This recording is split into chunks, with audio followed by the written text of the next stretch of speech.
vive voix, je voudrais vous souhaiter tous nos meilleurs vœux pour cette nouvelle année. Que le Seigneur vous bénisse à tous égards, tant au niveau de votre santé, au niveau de votre famille, mais aussi dans les projets que vous pouvez avoir pour cette nouvelle année. Nous voulons en effet compter sur la grâce de Dieu. Nous avons un Dieu grand, un Dieu puissant, et dans les moindres détails de notre vie et en tout temps, nous pouvons nous appuyer sur lui et compter sur sa grâce. Que le Seigneur vous bénisse, que le Seigneur multiplie sur vous, en abondance, et bénédictions. Nous avons un Dieu qui est riche en bonté et il est plein de miséricorde. Nous allons prendre un temps pour prier le Seigneur.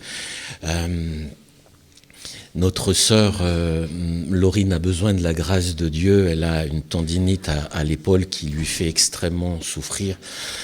Notre sœur actuellement allait la petite Sarah, donc elle ne peut pas prendre d'antidouleur, donc elle souffre. On va prier pour notre sœur. Je leur ai dit qu'on allait prier pour elle ce matin afin que le Seigneur pose sa main, que le Seigneur la guérisse. La Bible nous dit que Jésus est le même hier, aujourd'hui et éternellement.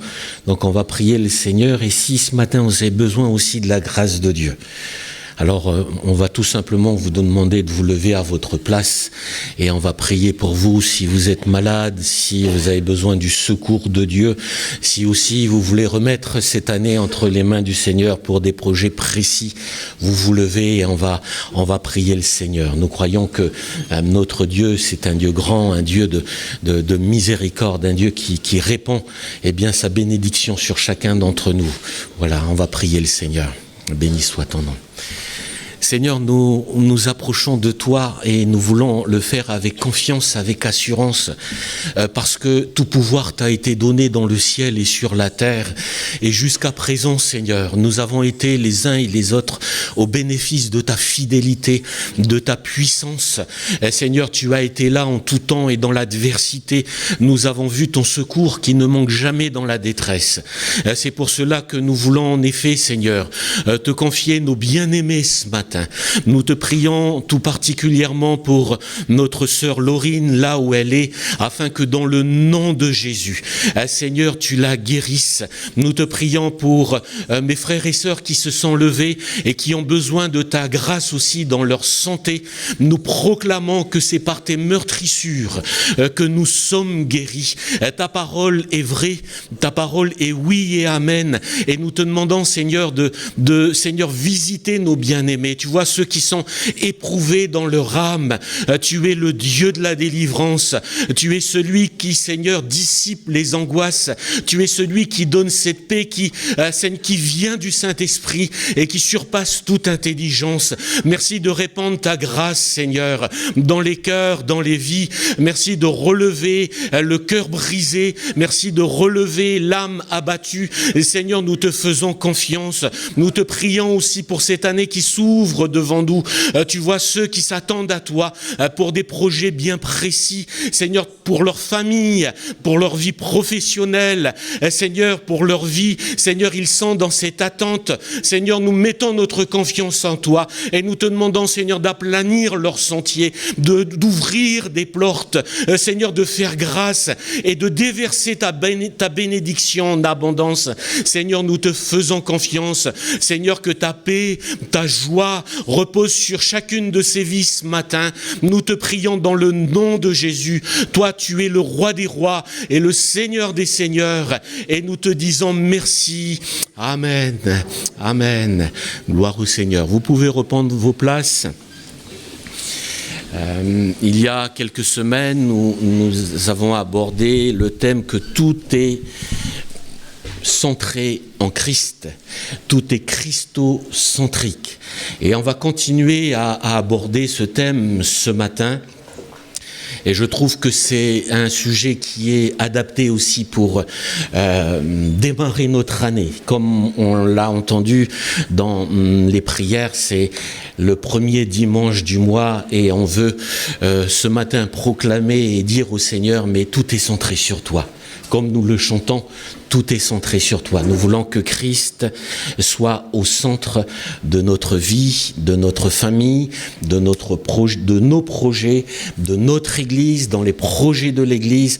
Nous voulons bien que tout soit centré dans le Seigneur Jésus-Christ. Pour cela, je vous propose une lecture dans Jean chapitre 3 et le verset 30. C'est Jean-Baptiste qui va définir cela. Et il va dire en ces termes, et je vais prendre le temps ce matin d'aborder ce sujet, où il dit « il faut qu'il croisse », et il parle de Jésus, et il faut que je diminue. Il faut qu'il croisse et que je diminue. Alors lorsque nous parlons de « il faut que Jésus croisse », et que je diminue, il n'est pas question ici de la culture du petit. Il faut rester petit. Il faut que je diminue. C'est pas dans ce sens que Jean-Baptiste exprime ses paroles quand il dit il faut qu'il croisse et que je diminue. Ce qu'il dit ici, il faut que je diminue. Là, il parle d'une chose qui nous touche tous. Il parle de notre moi, il parle de notre orgueil, il parle de notre ego. Il faut que cela diminue et il faut que cela disparaisse. On va être honnête, et on l'est toujours, bien sûr, mais on va être honnête ce matin, on ne va pas se cacher la face, on ne va pas se voiler les yeux. Il y a pour chacun d'entre nous, il y a une partie d'orgueil. Nous tous, nous sommes confrontés à cela. Nous avons tous une partie d'orgueil. Et la question qu'on se pose lorsqu'on dit qu'il faut qu'il soit au centre de notre vie, c'est de triompher de l'orgueil qui habite en nous. Et tant que le Seigneur ne sera pas revenu, nous serons les uns et les autres confrontés à cela. Ça touche tous les êtres humains et même pour nous en tant qu'enfants de Dieu. Regardez, quand on pense à Adam et Ève, là où le diable est venu les titiller, c'est avec cela. Quand il montre le fruit de la connaissance du bien et du mal, ce qu'il leur promet en mangeant le fruit de la connaissance du bien et du mal, il dit ceci: mais vous serez comme des dieux. C'est-à-dire qu'il vient ici titiller l'orgueil qu'il y a dans le cœur de tout être humain. Si vous mangez ce fruit, vous serez comme des dieux. Et on voit dans les Écritures qu'à maintes et maintes reprises, l'être humain est confronté à cela. Quand on pense à la tour de Babel, c'est encore là la même situation. Quand l'être humain dit ceci: nous allons faire une tour qui va monter jusqu'aux cieux. Ici, il est question de l'être humain où à un moment donné, il dit: mais rassemblons nos connaissances, rassemblons tout ce que nous avons. Pourquoi ? Pour percer l'invisible, et de percer l'invisible sans Dieu.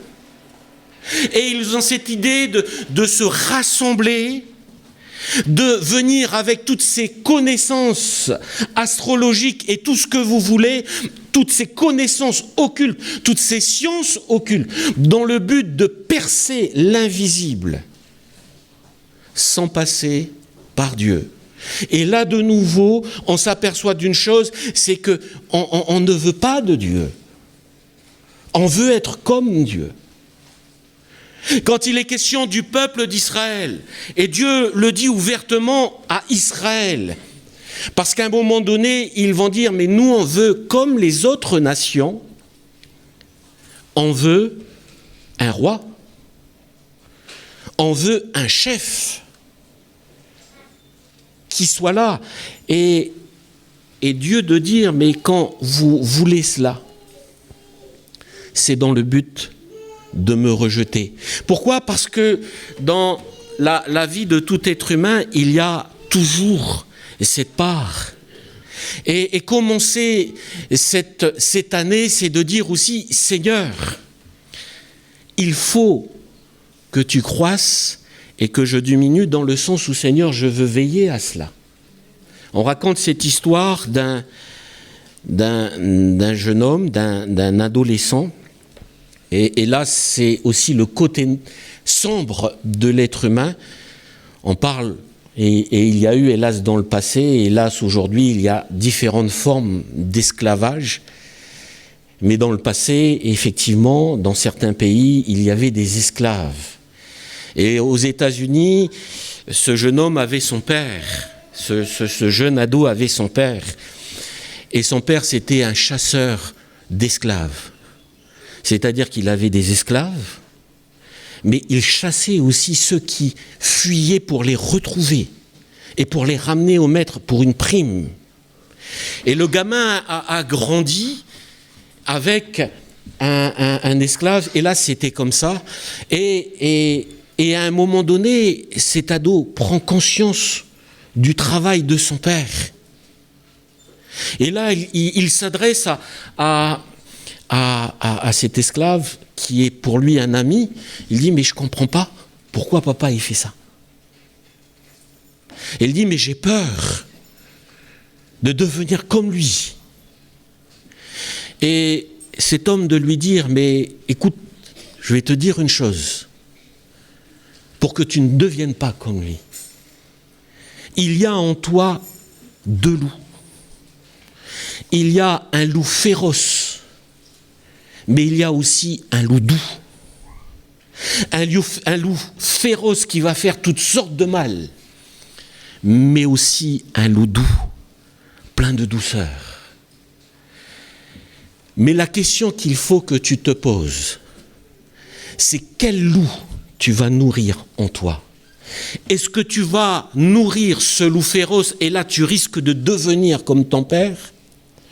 Ou est-ce que tu vas nourrir ce loup plein de douceur en le nourrissant d'amour, en le nourrissant de bonté, en le nourrissant de miséricorde, en le nourrissant de bienveillance, en le nourrissant d'égalité? Est-ce que tu vas nourrir ce loup-là ? Et si tu nourris ce loup doux, tu ne seras jamais comme ton père. Et il y a une vérité qu'il faut souligner, c'est que si l'orgueil touche tout être humain, le cœur de tout homme, il nous appartient, à nous, enfants de Dieu, de triompher de cela.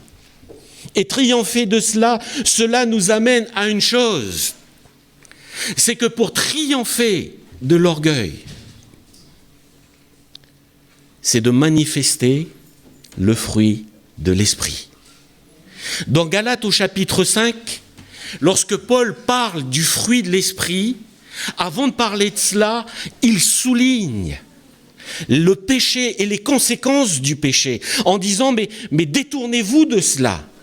Et ensuite il dit, mais si vous voulez ne pas marcher selon la chair,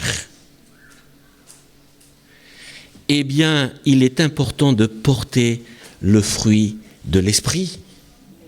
Et mes frères et sœurs, les fruits de l'esprit, ça commence, on a évoqué dans notre Église à plusieurs reprises, je ne vais pas revenir là-dessus, mais ça nous amène à l'amour. Et l'amour, c'est quoi ? C'est, premièrement, tu aimeras le Seigneur de tout ton cœur, de toute ton âme, de toute ta force, de toute ta pensée. Tu aimeras le Seigneur, ton Dieu, premièrement, et tu aimeras ton prochain comme toi-même. Et l'apôtre Paul l'avait saisi cela. C'est que lorsqu'on aime Dieu, automatiquement il va grandir. Parce que cet amour va nous amener à mettre Dieu au-dessus de tout, à mettre Jésus au centre de notre vie. C'est de le mettre au-dessus de tout, non comme nous le chantons, mais aimer, c'est aussi nous amener à mettre notre frère, comme l'apôtre Paul, ou notre sœur, comme l'apôtre Paul le disait, de regarder son frère et sa sœur comme étant au-dessus de nous-mêmes. Et c'est pour cela que, face à l'orgueil, ce qui va triompher de cela, ce qui triomphe de notre orgueil, c'est l'amour. Seigneur, je veux t'aimer de plus en plus. Pour l'année 2026, on va se réveiller. Pour l'année 2026, on est bien 2020, oui, c'est bon. Commence à douter, là. Seigneur, je vais t'aimer de plus en plus. Et Seigneur, je veux t'honorer, mais je veux aussi honorer mon prochain, mon frère, ma sœur, et le regarder au-dessus de moi. Il faut qu'il croisse et que je diminue. Mais c'est là où, mes frères et sœurs, ce qui est paradoxal, c'est que quand on est amené à rechercher, parce que par rapport à cela, ce qui fait opposition à l'orgueil, lorsqu'on est amené à rechercher l'humilité, Dieu nous fait grandir. C'est paradoxal quand même. On dit, il y a un non-sens.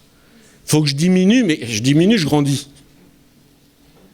Mais c'est une vérité de la parole. C'est vrai qu'on va rechercher l'humilité. Michée au chapitre 6, c'est le verset 8. « On t'a fait connaître, ô homme, ce qui est bien, et ce que l'Éternel demande de toi, c'est que tu pratiques la justice, que tu aimes la miséricorde, et que tu marches humblement avec ton Dieu. » Mais lorsque nous marchons humblement avec notre Dieu, le Seigneur nous amène, et ce n'est pas en contradiction avec le thème que les prédicateurs abordent actuellement, d'une manière générale, eh bien lorsque nous aimons Dieu, lorsque nous diminuons, le Seigneur fait croître. On veut progresser, et comme on l'a entendu dans les prières, croître dans le discernement, croître dans l'amour, croître avec le Seigneur. Mais le Seigneur va nous amener de progrès en progrès. Dans le livre des Proverbes, il est dit ceci: l'orgueil précède la chute, l'arrogance précède la ruine. Mais aussi dans le livre des Proverbes, il est dit ceci: l'humilité procède la gloire. Et lorsque nous marchons dans l'humilité, bien le Seigneur nous amène à grandir. C'est pour ça que le message de l'Évangile, ce n'est pas une culture du petit, c'est laisser le Seigneur grandir. C'est nous permettre de grandir avec le Seigneur, que ce soit spirituellement, que ce soit à tous égards, comme dit Jean lorsqu'il s'adresse à Gaius. Je souhaite que tu prospères à tous égards, que tu sois en bonne santé, mais que ton âme prospère, mais aussi le reste. Parce que lorsqu'il y a cette dimension d'humilité, le Seigneur nous amène à grandir. Regardez le roi Saül. Ça m'a toujours marqué, et j'en parle peut-être assez souvent. Le roi Saül, à un moment donné, Dieu vient le chercher. Quand le peuple d'Israël dit « on veut un roi », alors Dieu dit « ok, mais je vais le choisir ». Et il choisit Saül. Quand vous lisez 1 Samuel, c'est assez surprenant. Si je ne me trompe pas, au chapitre 10, Samuel vient pour oindre Saül comme roi. Dieu lui dit, c'est lui. Il vient, il oint d'huile Saül. Et quelque temps après, il va proclamer à toute la nation d'Israël que Dieu s'est choisi ce roi. Alors il rassemble Israël avec toutes les tribus qui sont là. Et de toutes ces tribus, la tribu de Benjamin sort. Il désigne la tribu de Benjamin. Et quand vient la tribu de Benjamin, il définit le clan de Matri. Dans cette famille, et dans cette famille, il choisit le fils de Kis, Saül. Et il est désigné Saül. Et il le cherche, il n'est pas là. Continue à les chercher, il est caché derrière dans les bagages. Ça ne l'intéresse pas. Et quand on le sort de là, il dépasse les autres d'une tête. Saül arrive. Mais il y a un moment donné où Saül, bien plus tard, lorsqu'il va avoir cette position de pouvoir, il va se sentir au-dessus de Dieu, parce qu'il, à un moment donné et à maintes reprises, il va désobéir à la parole de Dieu. La parole de Dieu dit ça, mais moi je ferai autrement.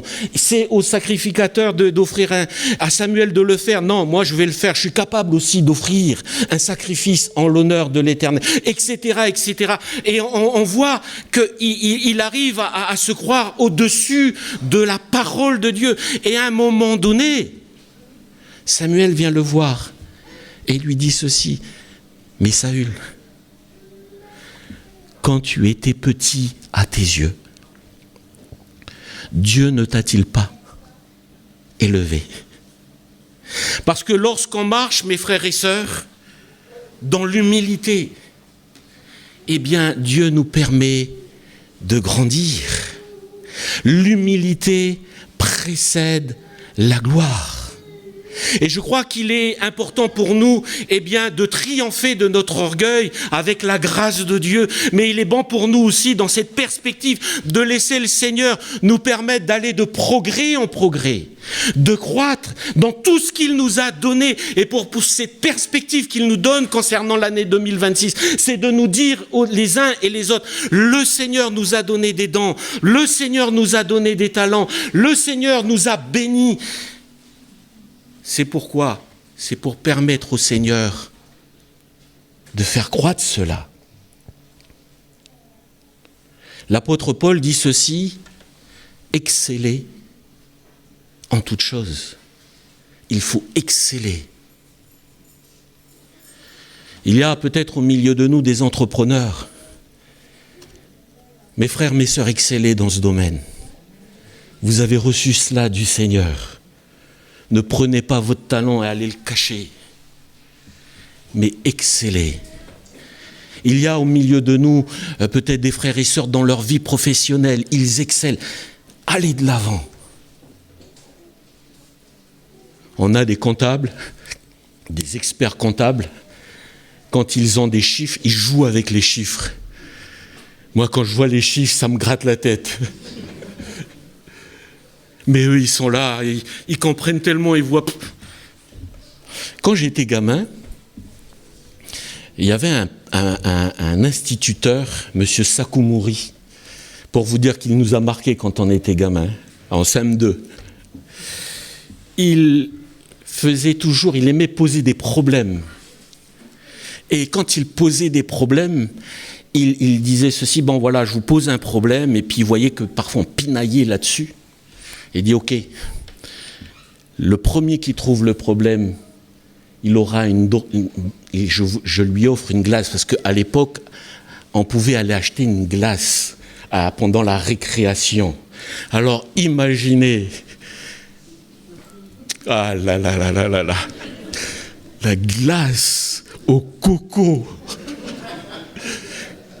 Et là, il disait: ok, le premier qui trouve. Mais c'était drôle. Parce qu'il y a pour certains, les problèmes, les chiffres, c'est pas un problème. Et hélas, il y avait toujours 3 qui tournaient dans ce domaine. Et je été un petit peu attiré, moi, par ça. Parce que quand on parlait de glace au coco, il n'y avait plus de problème. Il n'y avait que des solutions. Il faut que je trouve la solution. Mais il y a des personnes comme ça qui excellent. Parce que c'est ce qu'ils ont reçu. Et quand je suis devant les chiffres, je dis: waouh, c'est un peu compliqué, hein. Mais que le Seigneur vous bénisse, mes frères et sœurs. Et excellez dans cela. Certains ont reçu un talent au niveau de la musique, mais continuez à prospérer. Continuez à vous investir pour la gloire du Seigneur. Ne vous arrêtez pas. Quand j'ai commencé à jouer de la guitare, je piquais la guitare de mon frère. J'avais 9 ans. Mon frère m'a dit, tu touches pas à ma guitare. Quand je suis pas là, tu touches pas. Quand je suis présent, tu touches pas à ma guitare. Alors je regardais comment il faisait ses accords. Et quand il n'était pas là, j'attrapais la guitare. Et on a appris comme ça. Et à un moment donné, je me suis retrouvé en lycée, je commençais à stagner. Il y avait des cours gratuits de guitare. Il y avait un prof de bossa nova. Je m'étais inscrit. Et après, j'ai commencé, c'est la première fois que j'étais en face d'accords de jazz, de bossa. Et j'ai commencé à travailler cela. Ça fait mal quand vous avez l'habitude de faire des accords simples et d'un seul coup, vous commencez à faire des diminués, des notes bizarres. On se dit, mais à la fin, on a mal aux mains. Mais on passe à une phase. Et à un moment donné, on stagne. Et je me rappelle, il y avait à Évreux, on était en stage pastoral, il y avait les circassiens, nos frères et sœurs du voyage qui faisaient une mission et les circassiens étaient là. Et on était partis avec quelques chrétiens à la mission d'évangélisation. Et là, je regarde le guitariste. Il jouait à la Django Reinhardt. J'étais là. C'est pas possible, ça. Le gars, il jouait. Je suis rentré à la maison. J'ai dit, non mais... ça ne va pas se passer comme ça. J'ai attrapé ma caméra. Je suis parti dans la journée. J'ai dit, il est où le guitariste? Il est là-bas. Je suis parti voir la caravane. Et tu peux me montrer tes accords? J'ai pris ma caméra. Tu sais, les vieilles caméras, là. Et j'ai commencé à filmer. Et je suis rentré à la maison. J'ai travaillé cela. Et après, on a été muté dans une autre ville. Et là, on a amené Nila à ses cours de musique. Et je parle avec le directeur. J'ai dit, mais il n'y a pas un professeur de guitare. Il dit, si, on a. J'ai dit, moi, le classique, c'est pas trop mon truc. Il dit, oh, mais il est professeur aussi à l'école de jazz de Rouen. J'ai dit, oh, ça m'intéresse, ça. Et j'ai pris des cours. Juste pour vous dire qu'il y a des moments donnés où dans la vie, on stagne. Mais le Seigneur nous amène à toujours aller de progrès. Et je peux que vous encourager les uns et les autres. Si vous aimez l'Écriture et que vous avez reçu quelque chose de cela, ne gardez pas ça pour vous. Écrivez des livres pour la gloire du Seigneur, si ça peut bénir des personnes. Si vous avez reçu dans la musique, eh bien allez de progrès en progrès. Même si vous êtes arrivé à un niveau, allez de progrès en progrès. Concernant la connaissance de la parole de Dieu, il en est ainsi. Seigneur, je veux toujours connaître plus de toi.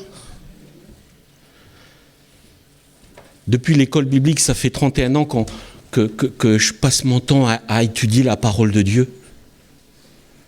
Et encore aujourd'hui, je me dis, mais Seigneur, je te connais tellement si peu. Et pourtant, ça fait 31 ans où j'ai ma tête dedans. Je te connais tellement si peu. Et le fait de... Oui, Seigneur, on veut que tu prennes toute la place dans notre vie.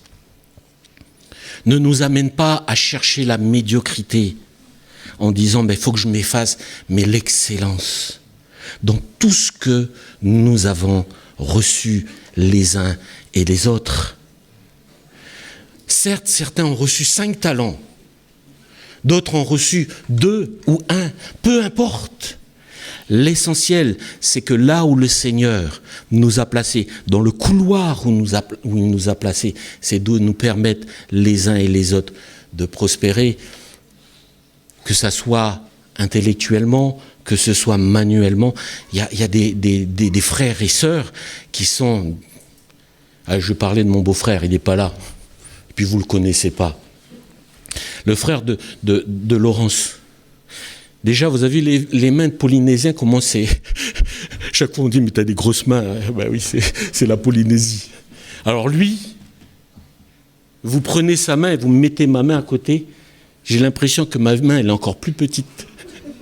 Alors imaginez, il a des gros doigts.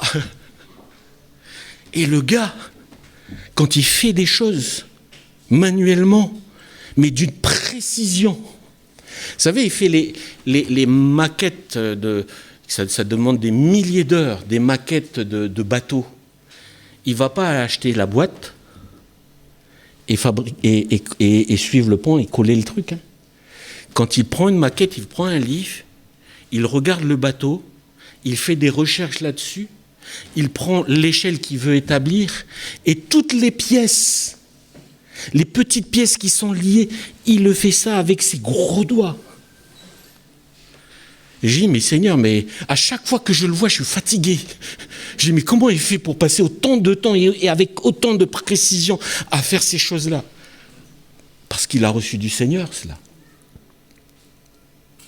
Et il est utile entre les mains du Seigneur, là où le Seigneur l'a placé dans son Église, dans le domaine qu'il a reçu.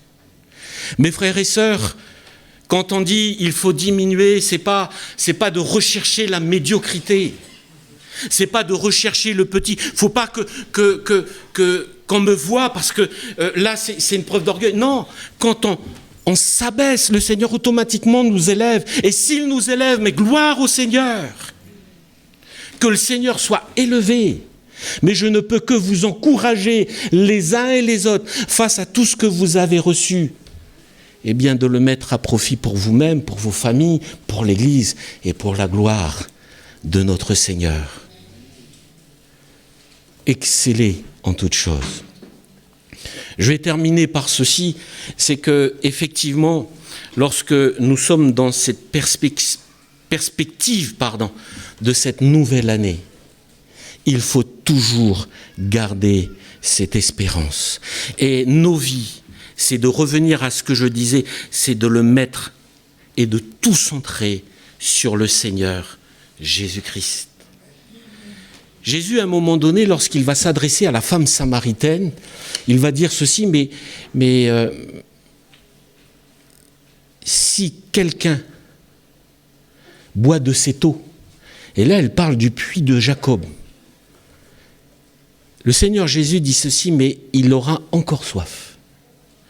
Et là il dit, mais celui qui boira de l'eau que je lui donnerai n'aura plus jamais soif, et cette eau deviendra en lui une source d'eau vive qui jaillira jusque dans la vie éternelle. Mais notez ce qu'il est dit, cette source jaillira. Si quelqu'un fait quoi? Boit l'eau que Jésus donne. C'est pour ça que Paul dit à un moment donné, mais Christ est ma vie. Il est conscient que, effectivement, pour recevoir les grâces et les bénédictions du Seigneur, il faut tout centrer sur le Seigneur Jésus-Christ. Le psalmiste va dire ceci dans le psaume 42, il dit, mais des paroles de charme bouillonnent dans mon cœur, et je dis, mon œuvre est pour le roi. Parce que lorsque nous sommes centrés sur le Seigneur, Dieu bénit le fruit de notre travail. Dieu est celui qui répand sa grâce. Et c'est pour cela que l'Écriture nous dit ceci, mais toute grâce, tout don parfait proviennent du Père des Lumières, proviennent de notre Dieu. Et pour cette année qui s'ouvre devant nous, nous voulons effectivement tout centrer sur le Seigneur Jésus-Christ. Pourquoi? Parce que sans lui, nous ne pouvons rien faire. Et nous avons besoin de toute sa grâce. Et là vient une chose extrêmement importante. C'est que le savoir, c'est une chose, mais la foi nous permet d'entrer dans cette dimension. Il y a une différence entre la posture et la mesure. On peut avoir une posture, mais la mesure nous permet d'agir. La Bible nous dit ceci, que la foi sans les œuvres, elle est morte. Et il est vrai que nous voulons laisser le Seigneur croître, mais laisser le Seigneur croître, c'est agir et le permettre de nous emmener plus loin avec lui. Mais il y a toujours aussi notre part à chacun. Quand on parle de la connaissance de la parole de Dieu, la connaissance de Dieu, elle est nécessaire. Mais si nous nous arrêtons qu'à la connaissance, elle enfle. La connaissance, elle est donnée pour que nous la mettions en pratique. Pourquoi, et je le dis souvent, pourquoi nous avons besoin d'étudier la parole? Pourquoi nous nous encourageons à lire la Bible chaque jour? Parce que lorsque nous lisons la parole de Dieu, nous sommes face à cette vérité, à ces vérités, à ces connaissances. Et ces connaissances nous amènent à quoi? À le vivre. Je ne lis pas ma Bible pour dire que je suis un bon chrétien. Je n'étudie pas la Bible pour dire, Seigneur, tu vois, j'étudie la Bible. Mais quand nous étudions la parole de Dieu, le Seigneur nous met en face, j'allais dire, de toutes ces bénédictions qu'il s'ouvre, qu'il voudrait ouvrir devant nous. Si vous avez reçu dans l'entrepreneuriat, et si vous avez reçu une grâce particulière que lorsque vous travaillez dans les finances, ça prospère. Comprenez une chose, il ne suffit pas de dire, Seigneur, je te donne ma dîme et tu bénis. Il y a des bénédictions par rapport à cela, je suis convaincu de cela. Et on le vit.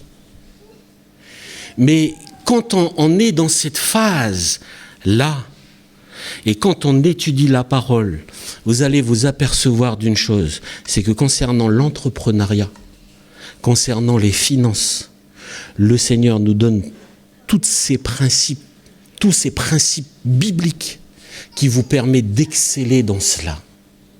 Si vous recherchez le Seigneur, eh bien au niveau spirituel, en étudiant la parole de Dieu, le Saint-Esprit révèle ce qu'il nous faut pour toujours aller plus loin dans notre marche avec Dieu. Et à tous égards, il en est ainsi. Si nous voulons progresser dans la famille, si nous voulons progresser dans notre couple, eh bien lire la Bible nous permet d'avoir toute cette connaissance pour permettre que notre couple s'épanouisse, que notre famille s'épanouisse, qu'au niveau de l'éducation des enfants, c'est un puits toujours plein, la parole de Dieu. Il y a toujours de l'eau. Il y a toujours de l'eau. C'est fou quand même.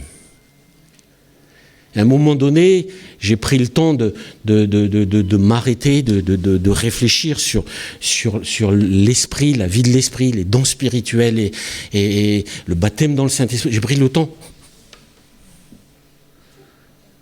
Mais à chaque fois, quand on y revient, on est encore surpris de voir qu'il y a toujours de l'herbe verte et grasse. Que le Seigneur vient et vous allez vous apercevoir d'une chose, c'est que concernant même un sujet précis, on n'arrive jamais au bout parce que Dieu est infiniment grand. Il est infiniment grand. Que Dieu nous aide à rester dans cette perspective de foi, cette foi qui va nous amener les uns et les autres pour cette nouvelle année, de dire, eh bien Seigneur, nous voulons compter sur ta grâce, parce que nous savons qu'en toi, nous avons tout, et nous avons tout trouvé. On va prier le Seigneur. Alléluia. Eh bien Seigneur, nous voulons te dire merci, parce que tu es ce Dieu qui est fidèle. Et notre désir, c'est que tu sois toujours au centre de notre vie, que tu prennes toujours la place qui te revient.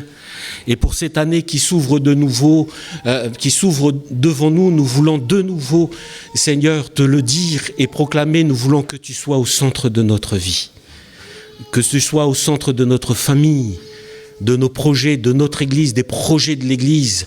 Nous voulons que ta volonté, Seigneur, se fasse sur nos vies, sur notre Église. Et nous te demandons, Seigneur, de venir bénir ton peuple et de le bénir à tous égards. Répands ta grâce, répands ta bénédiction sur mes frères, sur mes sœurs. Seigneur, nous te prions dans le nom de Jésus pour les projets, Seigneur, de chacun, que ta grâce leur soit multipliée pour aussi nos projets d'Église. Nous voulons nous attendre à toi et nous te prions dans le nom de Jésus. Amen. Amen.